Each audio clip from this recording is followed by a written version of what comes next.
cafe anyway.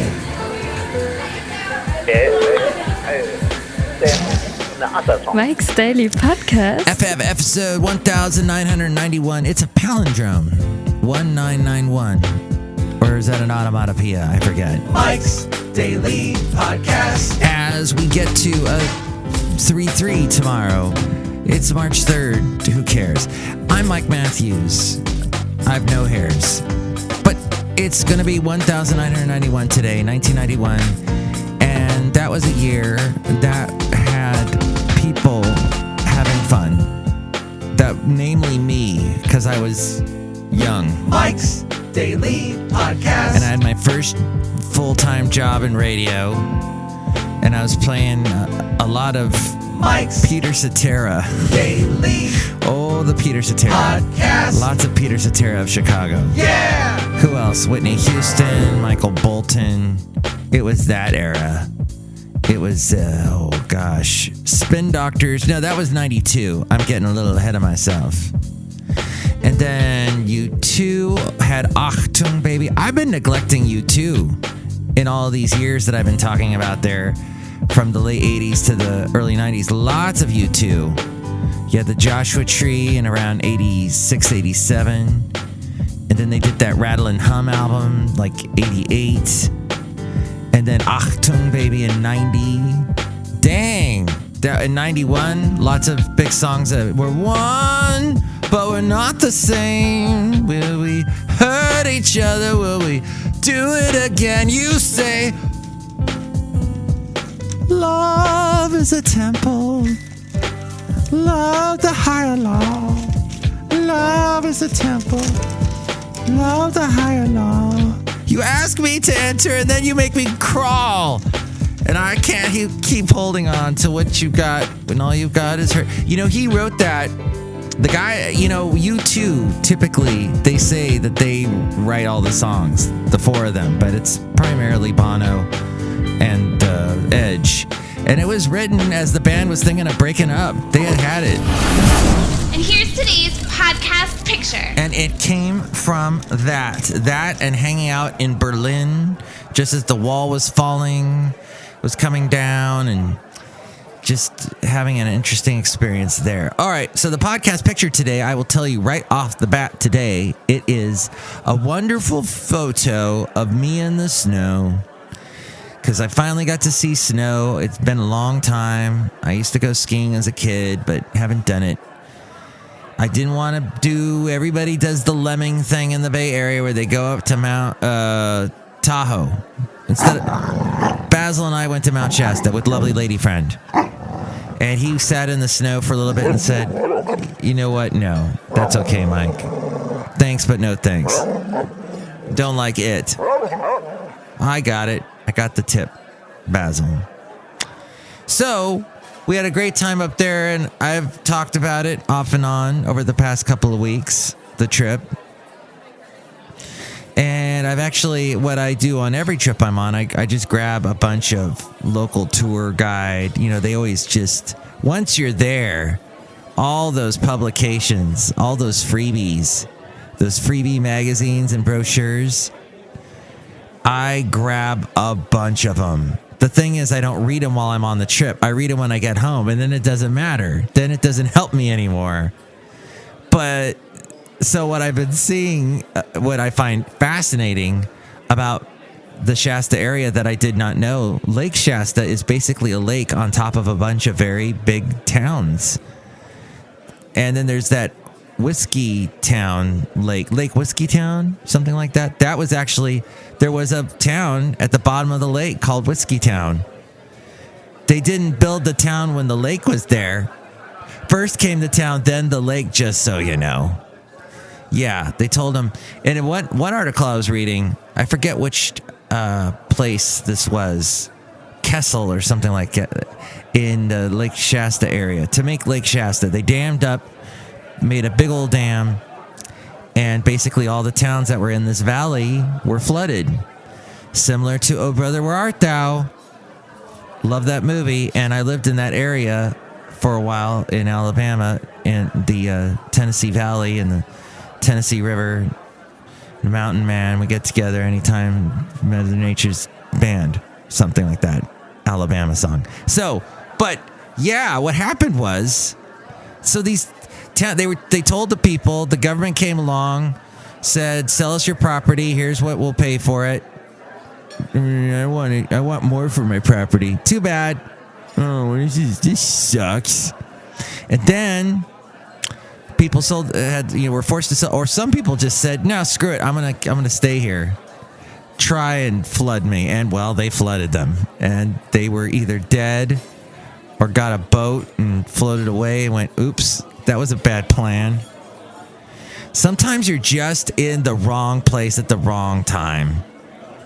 And I hate that. I hate that. I hate that. But it's that damn thing called fate. And if any way you could get around it, cheat fate, tempt fate, tell fate to take a nap, go away, take a powder. But fate just keeps on happening, doesn't it? I don't know why I got so upset today. I was leaving work, and I usually try and access my emails, my work emails, and I couldn't because all of a sudden my company email wasn't recognizing my password. And I don't know why that really upset me. It was almost like I couldn't get into a party or a cafe, like a cafe anyway. They were keeping me out. And I made me want to be in there even more. Isn't that a thing? Isn't that that's the whole, what the, not the MOGO or the BOGO? The Pogo BOGO? No, it's the thing, fear of missing out. FOMO. Fear of missing out. FOMO. Excuse me. I'm drinking a lot of water these days, and I've decided to fight caffeine, but then I had a bunch of caffeine over the weekend, and today I didn't, and I got that wonderful headache. And I almost didn't do this podcast, and I know you would have been so upset. Tell me how upset you would have been. You can call me 336MM Daily. That's 3 + 3 = 6. MM as in Mike Matthews. Daily is what this podcast will try to be. Actually has been for 4 days. I'm quite impressed with myself. So yeah, people, it drives the human race. I find it fascinating that we want what everybody else has got. That explains Teslas to me. Everybody wants a dang Tesla. But then my lovely lady friend and I know somebody whose Tesla was very aggressively broken into and basically just thrashed.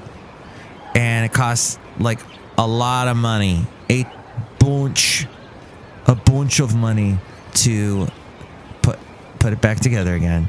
And the thing is, the Tesla is just a local status symbol, status statement here in the Bay Area. You have a Tesla and you think you're the coolest. You've kept up with the Joneses. Good for you. Clap, clap, clap. But the thing is, you've just got a car that runs on electricity. And yeah, that's a great idea. And when I was a kid, I thought, ooh, someday there'll be electric cars, and then all this gas that we're burning and all this smog I'm breathing will go away. But the thing is that it just doesn't work. I mean, for you, if I wanted to drive up to Shasta, I think we worked it out mathematically. It could get us there and back, but we wouldn't really be able to go sightseeing. It just, I don't know. I mean, I want Tesla to succeed. I just get really irritated when people jump on the bandwagon. And they don't think. They're just doing it because everybody else is doing it. All right, that's my little rant about that. Hope you enjoyed that rant. Hey, if you enjoy this podcast, perhaps you would also enjoy another podcast that I found out about. That I went, what? It's called Pinky the Pig Podcast. The Pinky the Pig Podcast. Every episode is 10 minutes, and they do it Monday through Friday. Sweet, kind, educational, and funny. And it is basically for kids, if you didn't guess. I found out about it because they sent it to the radio station I work for. And What I also found very interesting about this Pinky the Pig podcast, the way they were promoting it, they sent this little card, it almost looked like we were getting a little birthday card or something. And it said, sitting in a circle around a speaker. Oh, the people that do this podcast envision children of all ages sitting in a circle around a speaker using the screens in their minds to interpret the dialogue. Audio only, nothing to look at here, no screen time. And I really, that touched a part of me, basically. I was impressed by that. And I love podcasting. And I've always loved podcasting. I've been doing it for 11 years now.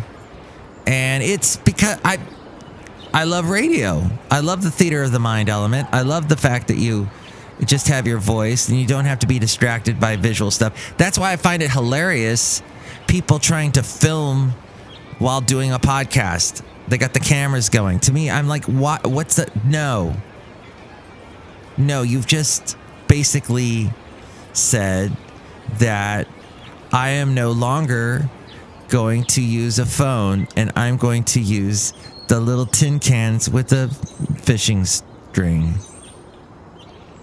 Maybe that's not exactly what. Anywho, it just is ridiculous to me. How is that exciting in any possible way? So that is what I wanted to say about that, because creative people, I love it. One of the shows I really love, I've talked about it a couple of times on this podcast. Now, I say that, but I haven't actually watched any of the episodes of the latest season, is Doctor Who. And apparently they dropped a big bombshell last night. And had something to do with the fact that the Doctor, and I don't know, I'm giving you a spoiler here, but I have a feeling you don't watch the show because nobody I know watches it. So here it is, and this is the spoiler, and that is, we have known the Doctor has had certain regenerations. He has been played by William Hartnell, Patrick Troughton, John Pertwee, Tom Baker, Colin Baker. Oops, I jumped over Peter Davidson. And then there was the Sylvester McCoy, Patrick McGowan. Then there was when it got renovated and put back on the BBC, it was Christopher Eccleston, David Tennant, Matt Smith, Peter Capaldi. He's the uncle, by the way, of Louis Capaldi, that guy that sings that song. There's someone you love, and day breaks and a night falls. That guy. Then, now they have a woman. So when the Doctor became a woman, everybody was like, ooh, wow, that's crazy. That's edgy. That's ooh. But then it was revealed last night. Oh, Jodie Whittaker plays the Doctor now. That the Doctor was more than these guys that I just mentioned.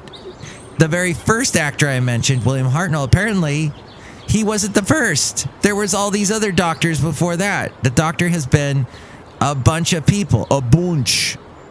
So that was like a big bombshell. And the Doctor's regeneration abilities come from some, I don't know. Did they even explain that? There was something to do with, Time Lords in general can regenerate, and it's apparently because of the Doctor. And the Doctor came from somewhere, and they extracted the Doctor's regeneration ability. All right, enough of that sci-fi stupidity. Sometimes it's not just the winter blues. For many people, mood-related disorders are common this time of year. Although, we're going to get more sunlight soon. Woohoo! At the end of the week, they're going to do the thing. Wait a minute. Maybe that's not good, because I get up early, and when I leave the house, it's dark. Oh, yeah, it's going to be lighter now? Is that the deal? So, an estimated 10 million Americans suffer from seasonal affective disorder, or SAD, a condition that shares many characteristics with depression, but which cycles with seasons. Another 10 or 20% of people report mild cases of SAD, which can be compounded by feelings of nostalgia and grief that come during the holiday season when it's darker outside and there's weak afternoon sunlight. And people get depressed just seeing a Christmas tree on the side of the road. My lovely lady friend and I had a discussion about that. Loss of energy, oversleeping, changes in appetite, irritability, and a loss of interest in socializing are among the most common symptoms. Major depression is a more serious mood disorder that affects one's ability to handle daily activities. Both are common problems among older adults, but are not just a normal part of aging. Things like the death of a loved one, retirement, or dealing with See, that's the thing. Everybody wants to retire. Everybody wants to stop working. But then when they retire, a lot of people get into this. They get depressed. Or dealing with a serious illness. It can become unmooring. That's why it's important to recognize changes in your own or partner's outlook and routine. Treatment varies by case, but it is possible in every instance. It's important to talk to someone, whether it's a healthcare professional, a family member, or a friend. There you go. So you're not alone.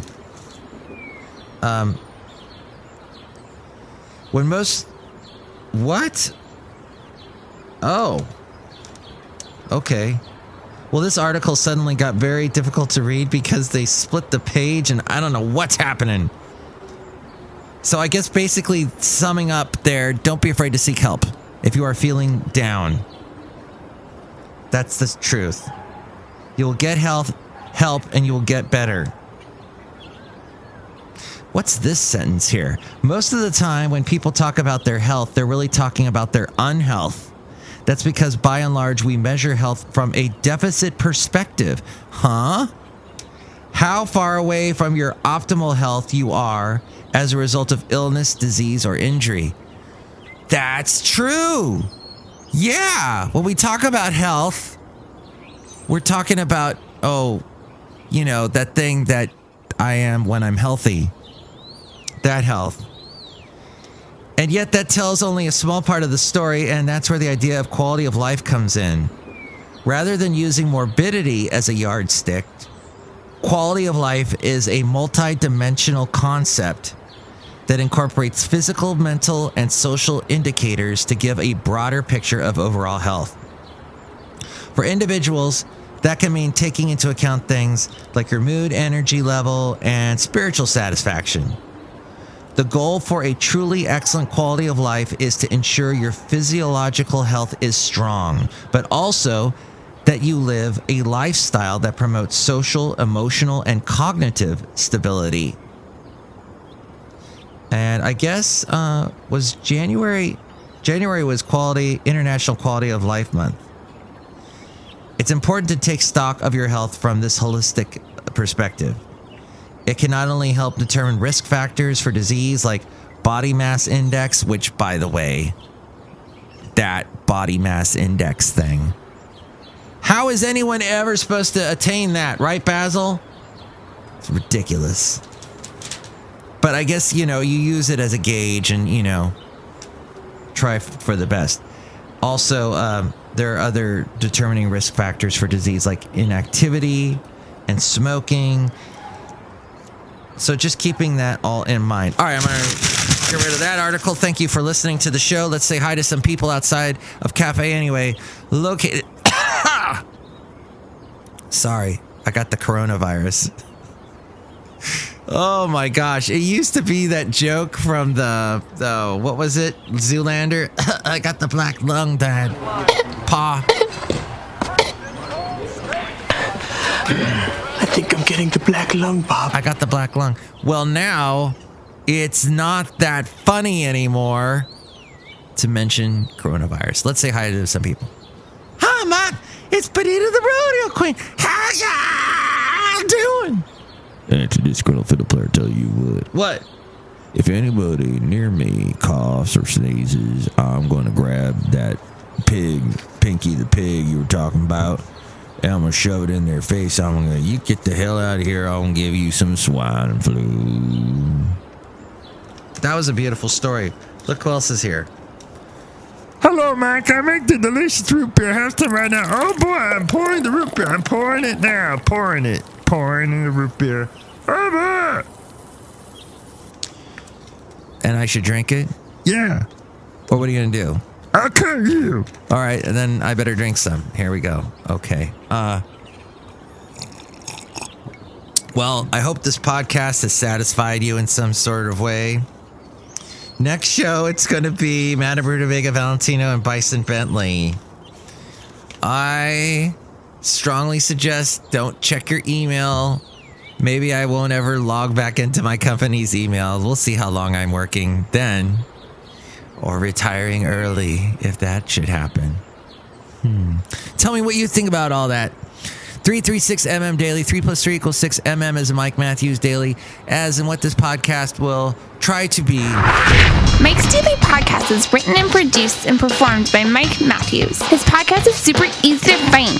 Download or listen to his show and read his blog at mikesdailypodcast.com. Email Mike now at mikesdailypodcast@gmail.com. See you tomorrow. Bye!